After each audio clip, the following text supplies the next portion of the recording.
Dinilit ko yung video kasi marami ako nalimutan dun. So, ito na lang, detailed video na lang gagawin ko. Kung paano nga ba buksan yung third eye. O yung tinatawag nilang ma-reach mo yung enlightenment gamit ang embryonic breathing. So, itong embryonic breathing na to is i-open nito yung chi channels mo or tinatawag nilang chakra gates. So, yan din yung pag-unplug sa matrix. Ibig sabihin, yung mga bawat chi channels kasi is impure yan. Meron yung mga program. So, itong chi channels na to is, ilan ba to? Coccyx. Wala palang pantog. Diretso sa chan dito sa epigastric region. Epigastric, tapos heart, throat, tapos brow. Sa utak dito, sa brow ridge. Yung tinatawag nilang third eye. So, ang breathing technique niyan is i-imagine nyo yung hangin manggagaling sa buntot nyo. Yung sa base ng spine. So, ito siya. Pakita ko sa inyo.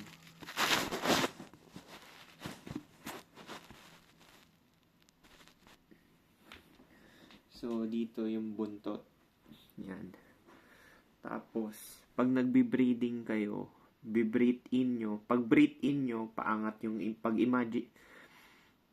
breathe in nyo, i-imagine niyo yung hangin na umaakyat pataas sa chi channel sa mga station. So, ang chi channel ay sa coccyx, epigastric region, heart, throat, tsaka tong brow ridge. So, ilan yun?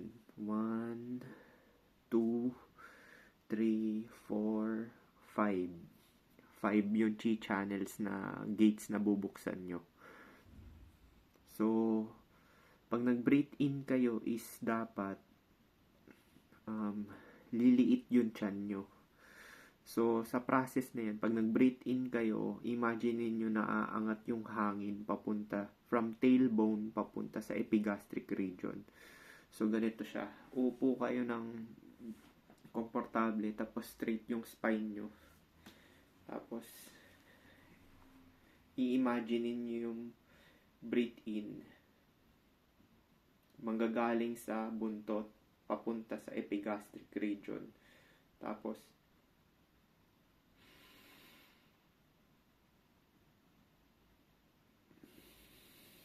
so, unang station yon. Tapos, magbi-breathe in ka na naman uli. Tapos, breathe out.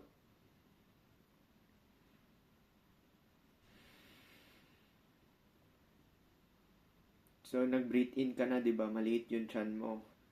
Papalitin mo yung chan mo. Tapos, so, napunta na siya dito sa heart. Tapos, magbi-breathe out ka. Tapos, breathe in uli. Imaginein mo papunta sa throat. Tapos breathe out. Tapos breathe in. Ipupul mo yung air papunta sa brow ridge. Tapos breathe out. Tapos after dito, pababa na siya papunta sa heart uli.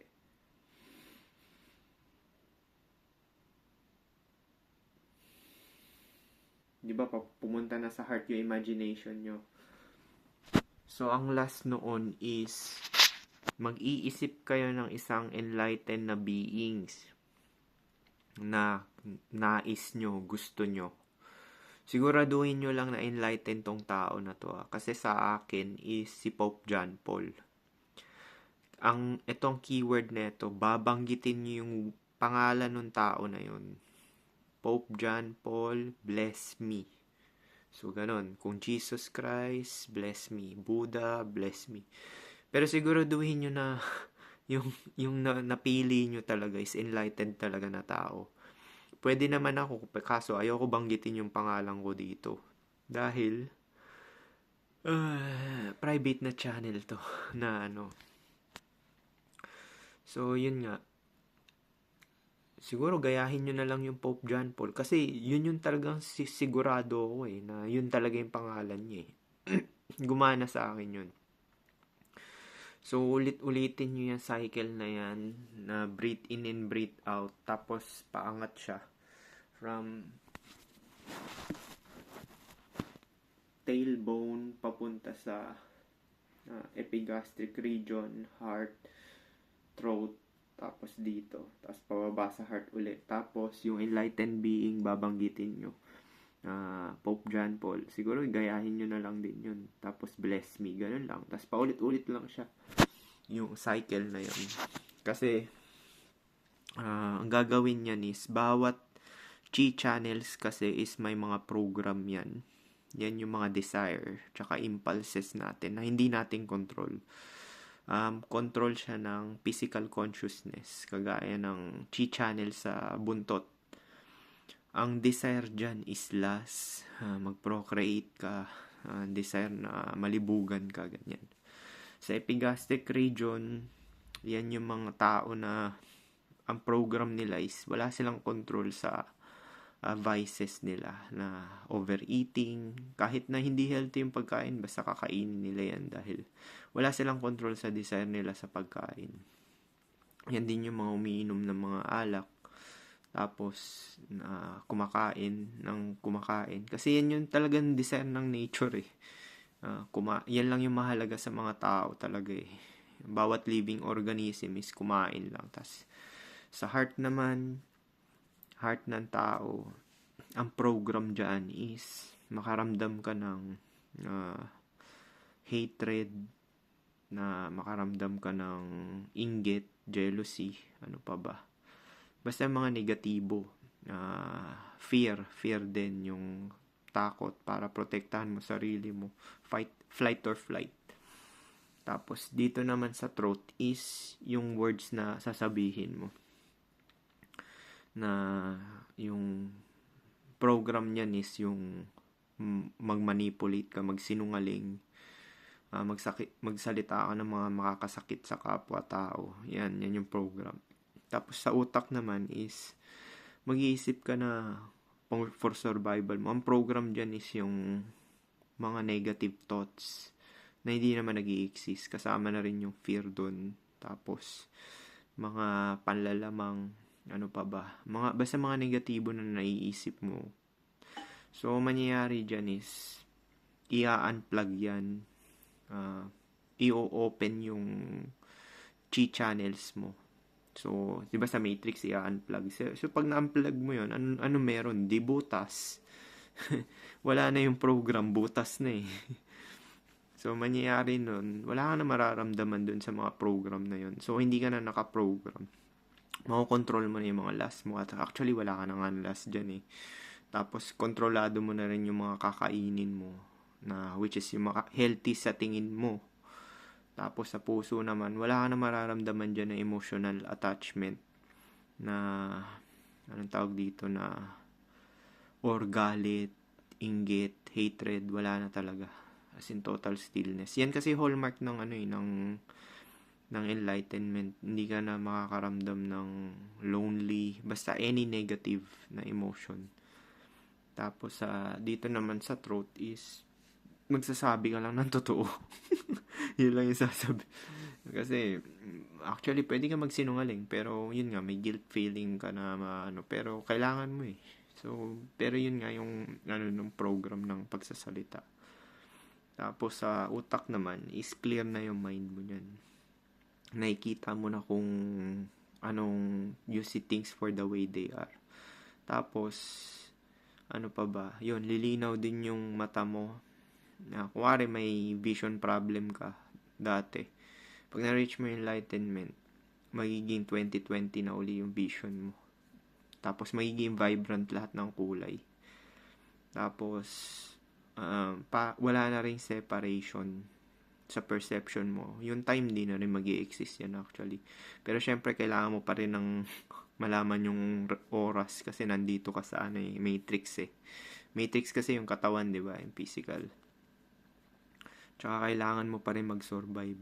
So actually yung mga Buddhist naman talaga, yun lang yung goal nila, ma-reach yung enlightenment. Tapos hanggang inaantay na lang nila hanggang mamatay sila, mag-transition sila dun sa non-existent or non-being. Kasi yung being yung problema eh. Once na mag-exist ka, puro limitasyon yan, tapos puro problema. Masosolve mo yan ng paunti-unti, pero in a grand scheme, may problema na naman. Kasi pag nag-exist ka, puro limitasyon talaga. Kasi yung katawan mo mismo talaga ang negatibo. Kailangan mo kumain, mang-exploit para makasurvive ka. Tsaka makapag-procreate. Yun lang talaga program lang lahat ng mga nag-e-exist dito. Pati puno nang-exploit din sila. Mga insekto, di ba? Papatayan nga yung insekto eh. May mga hayop sa Animal Kingdom, papatayan. So, dito talaga sa realidad na to, violent lang talaga lahat. Si SQS na rin nagsabi nun eh. Kung obserbahan mo lahat, violence talaga. Tsaka manipulation, tsaka pang-exploit, ganyan. Para ka makasurvive. Kasi yun talaga yung ano. Yun nga rin pala sa Gnostics. Inano nila yan eh. Hiniwalay nila yung dalawa daw yung God eh. Yung God is yung material realm. Tapos yung isang God is yung talagang yung puro na walang limitasyon, immortal. So yun yung itatap ng physical mo na katawan. Actually, tong katawan mo nga, hindi nga sa'yo yan eh. Kasi nature yan eh. Parte ka ng nature. So, ang gagawin ng enlightenment is i-reverse mo yung course ng nature. Which is, hindi ka na magpa-function base sa program ng nature.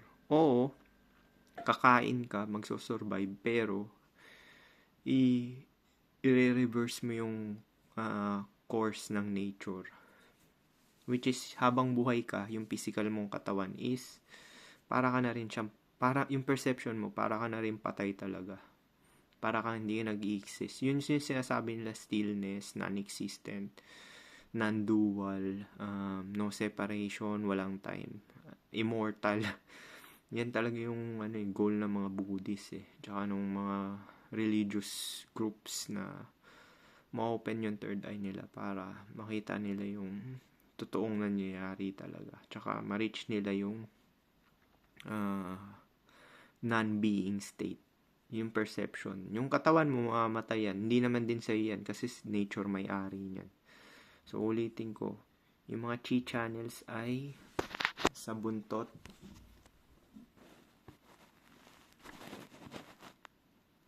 coccyx, tapos epigastric, heart, throat, tapos dito. Tapos pababa na naman uli sa heart. Yun yung one cycle. Tapos sa last, na natapos mo yung one cycle, magbabanggitin mo mismo yung pangalan ng enlightened being. Tapos kuwari, Pope John Paul, bless me. Yun lang. Tapos ulitin mo na naman yung cycle. For 20 minutes a day yan. Sa akin kasi, first try ko lang siya ginawa eh. Nagme-meditate ako dati, pero yung breathing is hindi tama. So, ito yung pinakatama na wala yung sa pantog, after ng coccyx, sa epigastric mismo, heart, tapos throat, tapos dito sa brow ridge, tapos pababa uli. Ganun lang talaga siya. So, yun, mababypass nyo yung blue pill na mindset, tsaka yung red pill. Yung red pill kasi, sabi nila, unplug sa matrix. Kaso, nagko-compete pa rin sila. So, yung desire pa rin nila talaga para sa material is nandun pa rin talaga. Ikaw, alam mo na yung mga yun. So, syempre, gagawin mo rin yung mga talagang gagana para sa survival mo. Pero ang problema lang kasi doon, mostly kasi ng black pill is ayaw mag-procreate. Kasi, yun talaga yung nilalabanan nila. I-reverse nila yung kasi, yung suffering nga. Kasi, ubusin din yung oras mo niyan ng anak mo di ba? Papalakihin mo yan, tapos wala namang kasiguraduhan na alagaan ka or magi-stay sa'yo. Yung companionship nga rin, hindi rin permanente. Kasi yung companionship, pwede magbago isip ng tao. Lalo na kung blue pill yung mindset niyan, which is parang animal lang din yung kasama. Kung ganun lang, di mag-alaga ka na lang ng aso, di ba? Kasi ang mahirap kasi niyan kung ikaw spiritual ka, tapos kasama mo yung mga tao na blue pill yung mindset. Or kahit sabihin natin red pill, may chance pa rin talaga na ipagpalit ka niyan sa pera, ipagpalit ka niyan sa ibang ibang lalaki. Ipagpalit ka niyan sa lifestyle. Kasi nga mga worldly based na people yan. So, hindi yan naiiba sa hayop.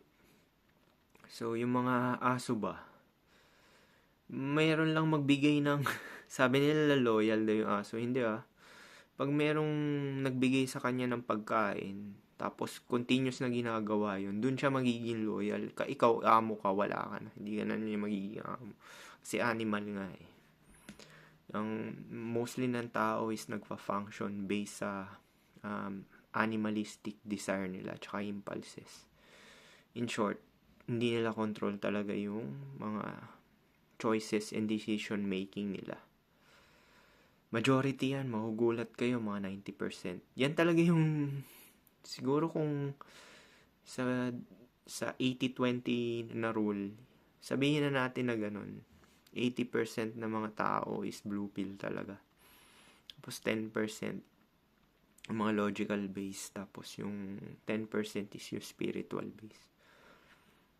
So, yung hypergamy din ng babae, alpha fox, beta box, ano lang din yan for survival and procreation pa rin yan. Doon pa rin yan nakawal. Kung isipin mo lang talaga lahat ng ginagawa natin dito, doon talaga nakafocus sa survival at procreation. Yung entertainment, distraction lang yan. Dahil may time ka pa na yung panahon ng mga ninuno natin, wala silang time ng entertainment. Kasi, wala pang advance ng technology. Talagang nandun sila sa nature, maghahanap ng pagkain, doon mauubos yung oras nila. Tapos sabay magpo-procreate. Kung nasa natural base tayo, is marami talagang tao talaga na magigising talaga sa mga nangyayari. Which is yun lang talaga purpose ng buhay.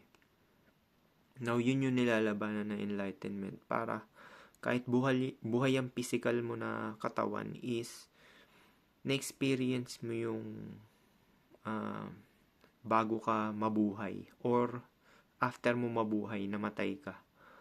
Or yung tinatawag nilang immortality, which is yung non-being or unconscious or non-existent. So, yun yung pakiramdam pagka na-reach mo yung enlightenment is parang ka na rin talagang patay. Pero nakadikit pa rin yung perception sa katawan mo. Yun yung reversal ng course ng nature, which is yun yung gagawin ng embryonic breeding na sinasabi ko na kasama yung meditation. So, paano yun lang? Peace.